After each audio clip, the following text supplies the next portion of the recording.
দর্শক দেখতে পাচ্ছেন যে পুলিশের সাথে শিক্ষকদের অর্থাৎ বেসরকারি প্রাইমারি স্কুলে যারা শিক্ষক রয়েছে তাদের কিন্তু ধাওয়া পাল্টা দেওয়া হয়েছে এবং টিয়ার শেলও নিক্ষেপ করেছে আমরা দেখেছি। আমাদের বঞ্চিত প্রাইমারি স্কুলকে আমরা সরকারিকরণ চাই, জাতীয়করণ চাই। আমাদের বয়স শেষ, আমরা দীর্ঘ দুই যুগ থেকে শ্রম দিয়ে আসতেছি, আমাদেরকে জাতীয়করণ করে দেয় না। আমরা না খেয়ে না দেয় আমরা অনশন করতেছি, বারবার অনশন করি, আমাদেরকে মিথ্যা আশ্বাস দেয়, আমাদেরকে জাতীয়করণ করে দেয় না। আমরা জাতীয়করণ করতে চাই, আমি সরকারি ব্যবস্থা চাই। ওনাকে নিয়ে যান।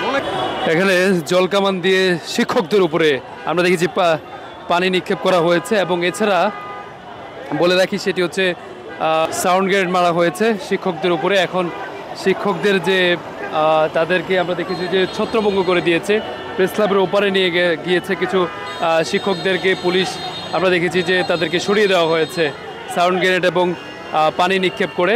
আবার আমরা কয়েকজন শিক্ষক দেখেছি আহত হয়েছে।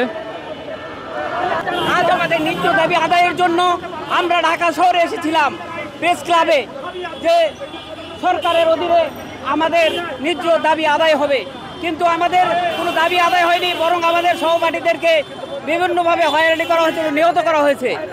এই জন্য আমরা এর ন্যায্য বিচার চাই। আমরা ডক্টর ইউনূসের কাছে এর ন্যায্য বিচার চাই, কারণ তিনি শান্তিতে নোবেল পেয়েছেন, আমরাও শান্তিতে এই দেশে বসবাস করতে চাই। অতএব এখন প্রায় 5-7 জনের মতো ওইদিকে আহত হয়ে গেছে আর কি। না, আমরা একটু এগিয়ে যাচ্ছিলাম আর কি ডক্টর ইউনূসের বাসার দিকে। হ্যাঁ, যাই হোক, আমরা একটু এগোচ্ছিলাম যে আমাদের ন্যায্য দাবি তবু যেন আমরা আদায় করতে পারি।